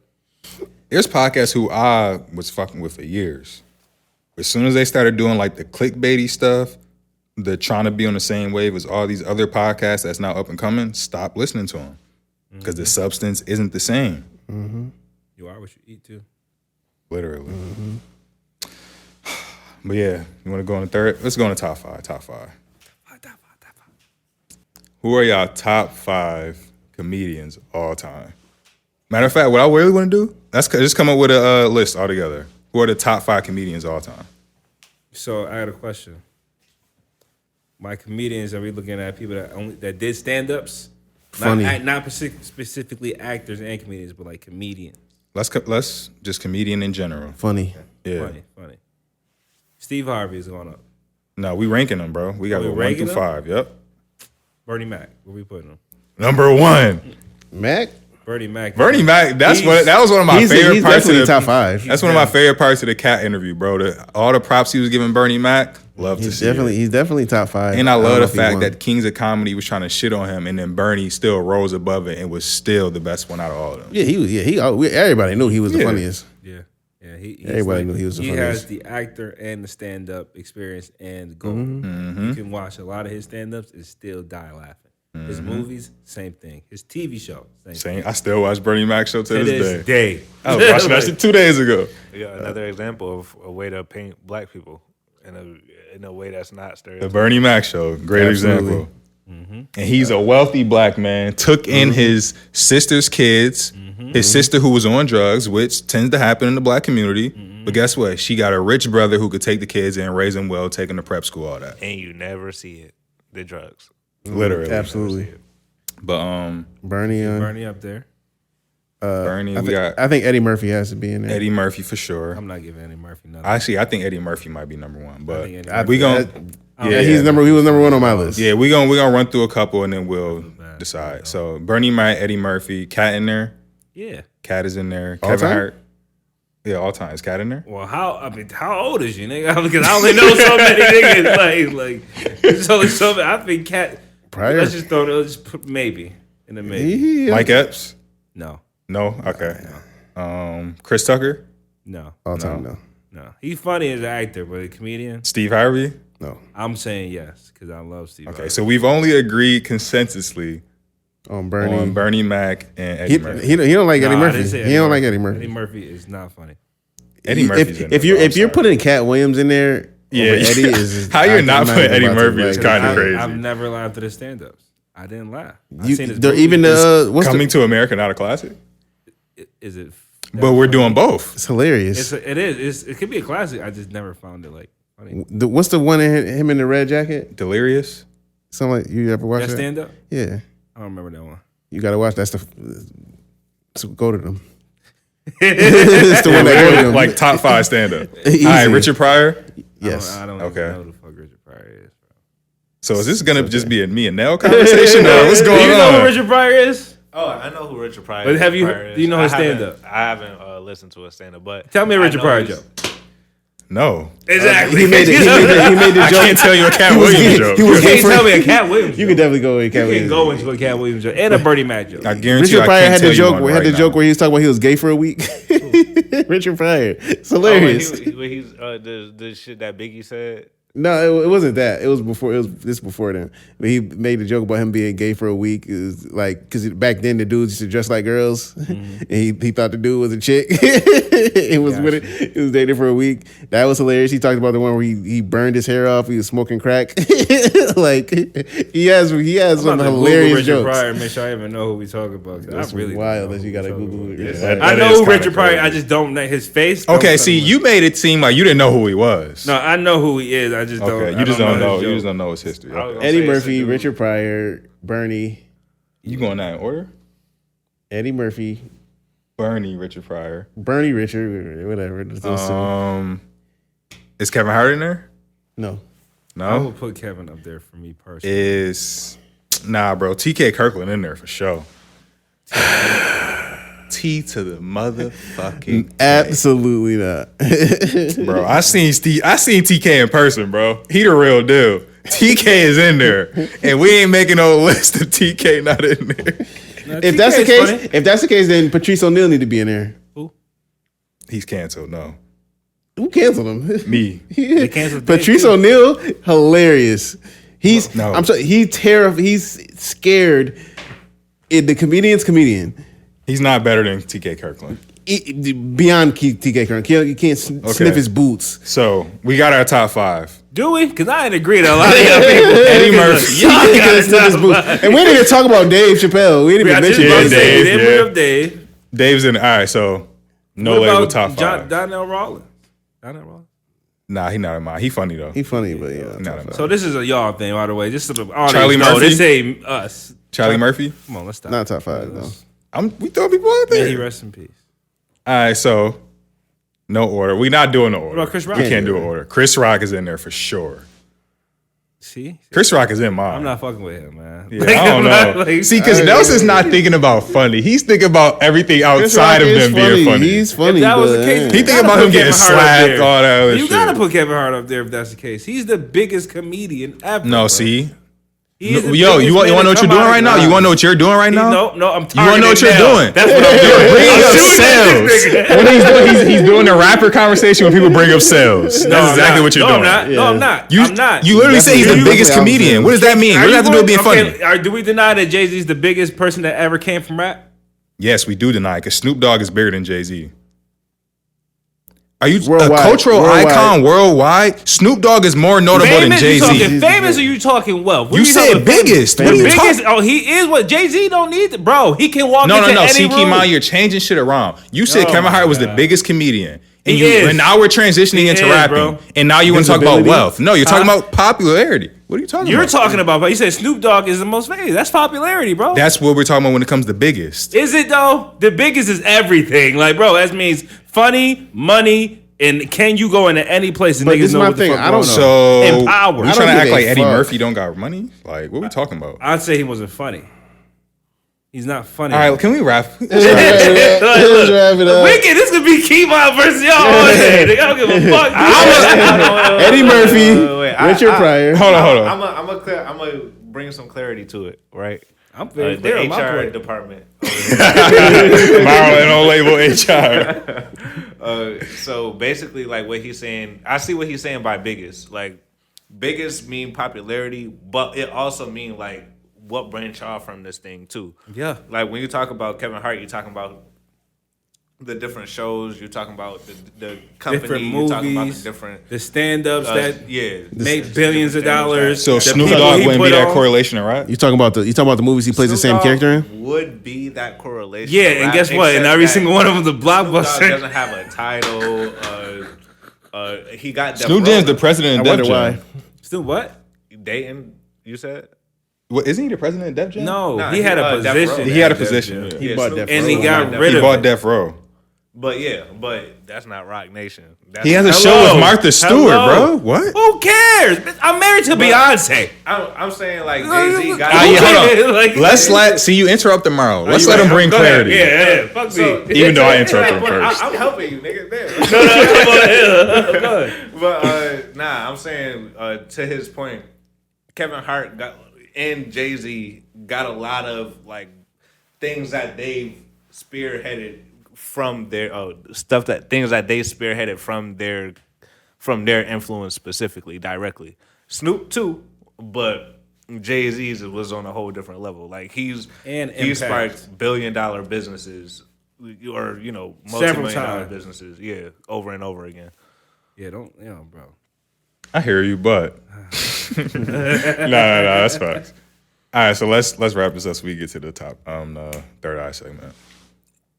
We are not doing the order because that would just cause a whole nother conversation. Can we all? I don't care what you say on this one, bro.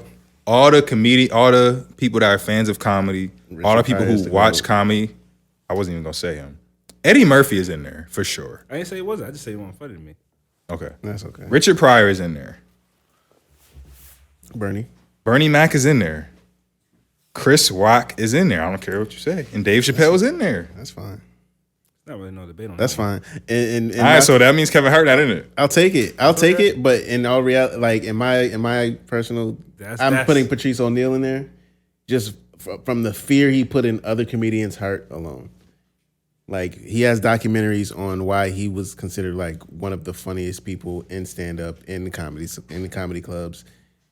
Refused to play the Hollywood game, and they didn't allow him to be in it. And that's, if you take some time, Patrice O'Neal, Elephant in the Room, is kind of guy's comedy, but it's worth a watch. But let's jump into the third eye segment. I was coming here, bro. I was like tripping because I didn't know what I wanted to talk about. All right. Like so many, I didn't know if I wanted to tie in something from Africa or all that stuff, but like I was hoping the conversation led me into something. So like we talked about like magic, you know what I'm saying, and just like spirituality and like us as people and like who we are and like what we represent. And that all ties into just like Hollywood and all of that stuff. You know what I'm saying? But we don't understand like what blackness and melanin and all that stuff does for us as people. And you know what I'm saying? And how it all ties in to just everything that is for real. Like, and like I got with the Africa just touching base with who we are, like, and getting this, like I didn't know I was gonna get this. I didn't know I was gonna buy this. Like, and just as a people, we magical, and to bring it down to like a tangible thing like that, people could like look up and make sense. Like we spoke on the power of the subconscious. Like one of our third eye segments I dedicated to Brother Panic. Like he speaks heavily on the subconscious mind and how it impacts the world and how it creates your reality and how it shapes what you see. And we need to regain our grip on what magic is and like what spirituality is in our home base. You know what I'm saying?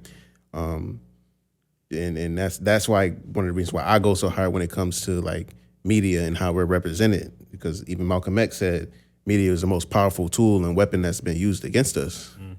And it's like it's the most powerful tool because it impacts the subconscious mind. Like the reason why Black or Africans and they do all those rituals and they do all this shamanistic stuff, it's because that it's about impacting the subconscious mind, like spiritual rites and all, like the cutting of the skin, like all that type of stuff. Like you see the people doing the ceremonies, drumming and dancing and like jumping over flames, all that type of stuff is because of it's to impact the subconscious mind. Like it creates our reality and how we perceive stuff. It's like really like the subconscious mind really like dictates our reality. And it's like it's programmed by three things. It's programmed by repetition, symbols, and trauma. And you know what I'm saying? All three of those things is perpetuated in media, in Hollywood. They sell us trauma repetitively, and they use it by symbols of slavery. Like even the dude, when I was in Africa, he talked about how slavery, like, no, these people were not slaves. They were prisoners of war. Tribes were fighting. White people came in and the people who lost the war got sent off. You know what I'm saying?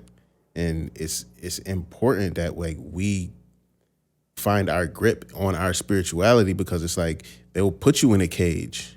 They'll put you in a cage and put you in the worst conditions, and then as you're coming out, they'll tell you like, oh, the thing that saved you is Christianity or this white person, this white image.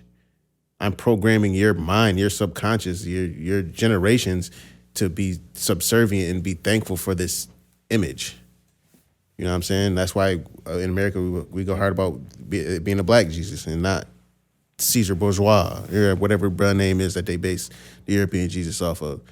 That's why like I go hard when it comes to like just like certain holidays. Like I from the information I've come across, it's like, nah, the root of my spirituality is way before that.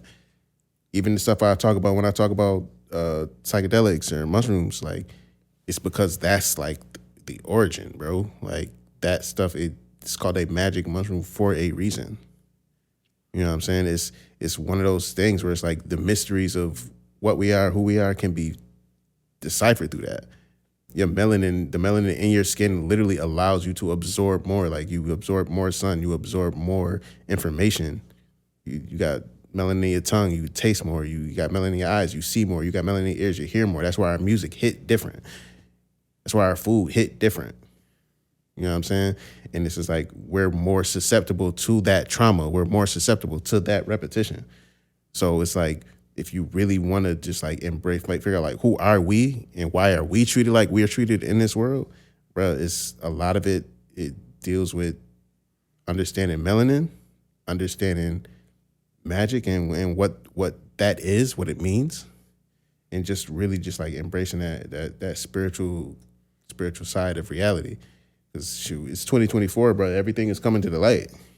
Mm-hmm. Katt called it, bro. And it's moments like that. It's like spiritual moments where it's just like, yo, the beacon is getting sent out because the world is not what we think it is. Very true. Shit, you could look up, like, you ain't seen no news coverage or other podcasts talking about the stuff that happened in Miami. Miami, they said, oh, kids was looting or shooting fireworks at people. It was 30 kids. So you call in over like 100 police cars. You shut down the police scanners and you shut down the airfield over a shopping mall. What's really going on? You know what I'm saying? And the whole concept of just like, and they said that like some people were saying it was aliens. But if you really want to dive into the concept, and like every African tribe or every spiritual system, they talk about black people not necessarily originating here. That's a mystery. That's some magical stuff that you may not know. I bought a Ashanti stool. You know what I'm saying?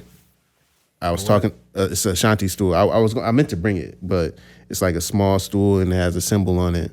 You know what I'm saying? And all Ashanti stools that you've ever seen is replicas of the original Ashanti stool. But the story goes that the Ashanti stool it came from outer space, whole.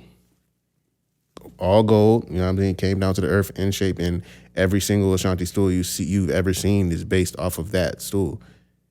But once again, it's a cosmic origin of something greater, of a spiritual system and stuff that do. Like, shout out to my man Kofi, who was showing me around Ghana, driving me around. He was from Kumasi, and that's where a lot of the spiritual traditions in Ghana are still being upheld with the Ashanti tribe, like the Akan and all of that. You know what I'm saying? Like, they have whole magical like battles and stuff like that. Like, it confirmed a lot of the stuff that I've learned from teachers, from the homies in Detroit. You know what I'm saying? You wear clothes a certain way, you wear your hat a certain way. It symbolizes something like people will try to like duel you magically type shit. But it's like these secrets and this power that we have as a people is so much more, bro. It's more than what you see on TV. It's more than what you see on cameras, man. And it's dope. It's dope that I've been able to learn this information, and it's dope that I've been able to bring it. Is there ever been a situation where it's like, whether a synchronicity or just like something like that happened in your life, it was like, yo, this is nothing but God, or this is nothing but like something magical that happened to allow the circumstances to be? Have you ever had that? Absolutely. Absolutely. I mean, I could go like tons and tons and tons of moments. But I think that I'll have to sit and think about a situation. No, that's all Give it to good. Dante. I know one that always comes to my mind is like a big thing when it comes to my just belief in God, is the fact that my grandmother had breast cancer 3 times, survived them. Most people don't survive one. Word. And she had like, I think 2 out of 3 times she was like on like one of the last stages, survived it. So it's like, that's nothing more to me than a faith of God, spirituality, all of that. Nah, rightfully so. And she was a God-fearing woman, with the church all the time, was a great person. Like, she's gonna tell it to you how it is. If she got something to say, she gonna say it.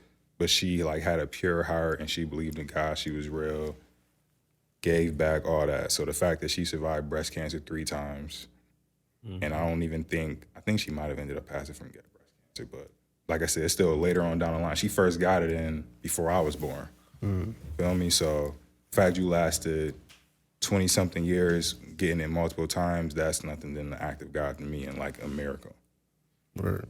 But I did have a question. I don't know. Did you think of anything? I did. Okay.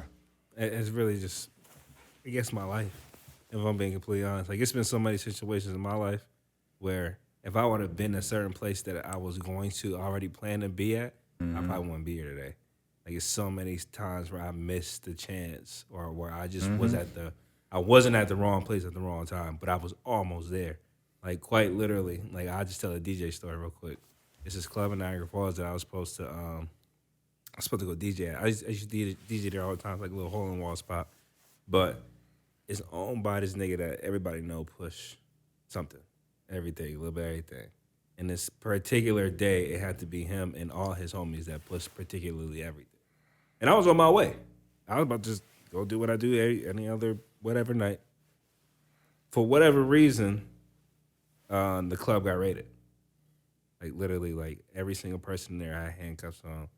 And if I would have been in that room, even though I don't have no history, I don't got no, like, who's to say that I wouldn't have been caught up in that bullshit? And even shit like that, where life period for me, and this is why I have a firm believer in the Most High God. I don't really subscribe to religion or whatever, but I do have a firm belief in the higher power. Every moment of my life, like, it's always been a down moment. Somehow, somewhere, I make it through. Somehow, so if I lost some money from, a bunch of people giving me money for whatever I needed for as a kid, one time it got stolen at work. I had to ask people for money, and then the money got stolen at work. And then literally the next couple hours, because I'm bawling my eyes out, trying to figure it out, trying to pay whatever bills, somebody just give me it. Oh, yeah. Good, bro. Don't even trip.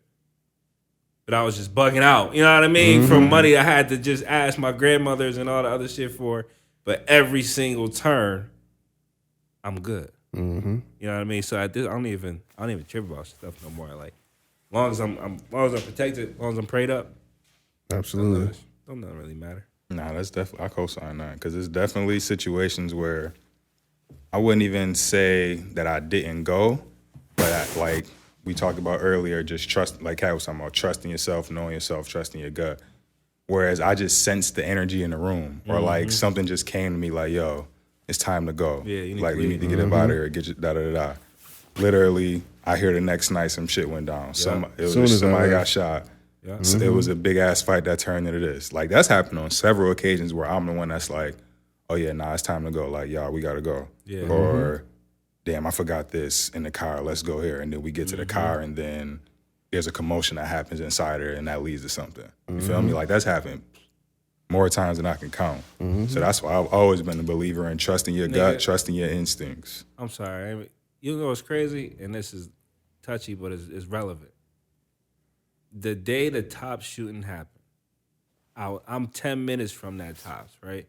And I had a graduation party. I'm like, oh, shoot, I got to grab something. Yo, we're the closest. The store that I was shooting close. I'm going to go to Tops. Nah, my mom, don't even worry about it. I'm going to bring it from the house. Don't even worry about it. I was supposed to go to Tops that day. Damn. I was supposed to go to Tops. And then literally as we at the house, we watching the whole thing because it's going viral now. I'm like, yo, that's crazy. Because I was about to be on my way. That happened to my man too. He was supposed to be right there. All the time. Yeah, nah, that's crazy. You never even told us that. Yeah, because I be forgetting about shit. Because nothing happened. It wasn't nothing, you know.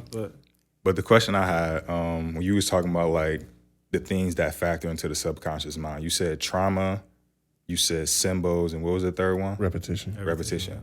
Do any of those like hold more weight when it comes to like formulating the subconscious mind than the other one does? Or are they all pretty much like equal in that spectrum? Just from my experience and just from what I know, our trauma is the most impactful. And I think that's why like a lot of like African rituals, like you have to do something traumatic in order to like step into manhood, like rites of passage for men. Like if you've seen Roots, like where they cut like the foreskin, like that's traumatic, like that's pain. Like boom, they do that, you're a man now. Like, and like trying to think of maybe another like traumatic, like people like they do the scars and stuff like that. It's to program your subconscious to like, okay, I've been through something painful. I can make it through whatever comes next. You know what I'm saying? And it just, but that trauma can also be used to benefit you in that sense where it's like, okay, boom, I'm a man. Now I could fight a lion. You know what I'm saying? Or some trauma happens to me. Now it's like, now I'm afraid of everything. You know what I'm saying? And like that trauma can affect you generationally just as much as the trauma that can benefit you, be used to benefit you. So that's from my understanding. I know repetition is a real strong one too. That's real clear today in terms of repetition. Yeah. Talking about the movies and shows. Movies, music, even shit, music alone. Yeah. And even with me, just like one of the situations that happened to me, like in high school, right before I was going into high school, broke my foot playing football. Never broke a bone in my body, ever. So I'm just like, damn. So it's in the summer, and my homie hit me up the next day. Oh, yo, we about to go to this party, da-da-da-da. I didn't even have a cast on my leg. I'm like, bro, my leg is feeling crazy, bro. I can't be outside. Like, I got to get a cast. I got to do all this other stuff. I didn't go. Bro, literally, at that party, bro, one of the homies that lived around the corner, rest in peace, Buck. Like, you know what I'm saying? It was at the party cooling, and dude just walked up behind him, put a gun to his head, blew his shit off. But it was just like, I was going to be right next to him at that party, like, guaranteed, like, I was going to be right next to bro. And it was just like, but somehow I broke my ankle and didn't go out. This is when I'm outside every single night. You know what I'm saying? So it was just like, things will happen right on time. However, like, beyond your understanding that we'd be in the right place at the right time. Like, and that's one of them things that always stick with me too. So it's like that helped me like, okay, like, bro, I'm not with this street stuff, bro. Like, cause I already got losing homies before high school. Literally, bro. Like, Got reality I can't checks even, early. like, yeah, I'm like, bro, like this ain't what it's chopped up to be.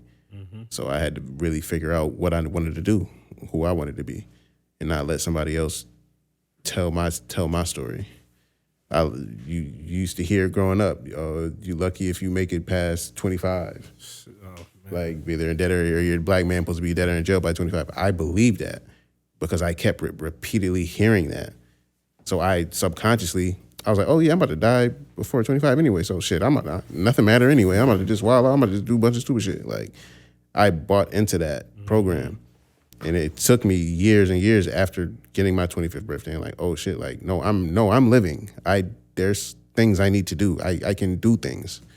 And that's a big part of just like reprogramming yourself and not allowing somebody else to tell you what your life is and you defining that for yourself. Preach. Preach. Real rap. You gotta make out what you want in your life. Don't let life just take you through it.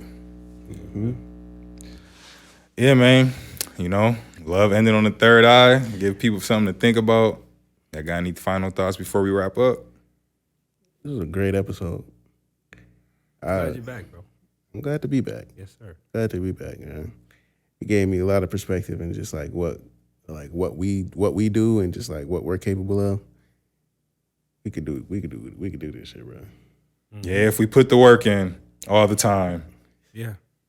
It's true. Prayers without works is dead. Absolutely. 2024 is the year of fruition for me. So Absolutely. Year to Mamba. Come on. Any final thoughts, Morrow? Shit, you already know 2024. This will be our second or our first pod of the new year, right? Yeah. Yeah, so you already know, ended out on a great no label or, third eye skit or third eye segment. So with that, y'all get to think with the first day of the new year. You already know. Absolutely. Yes, sir. And go stream that Bad by Myself. Yes, sir. go to Even and purchase it. You ever heard of Even? Yeah, Even Biz. Yeah, Even Biz. Fire. Yeah. You don't know what Even Biz is? Look it up. Search up Morrow Fire. for his Instagram. Go buy it. Yes, Got that. sir. Support your artist. Yeah, go buy that joint. That joint live? Yeah. Yeah. Yo, yeah, it's live. Yeah. Oh, yeah, it did get fixed, yeah. Oh yeah, it's live. Go get that. Yeah.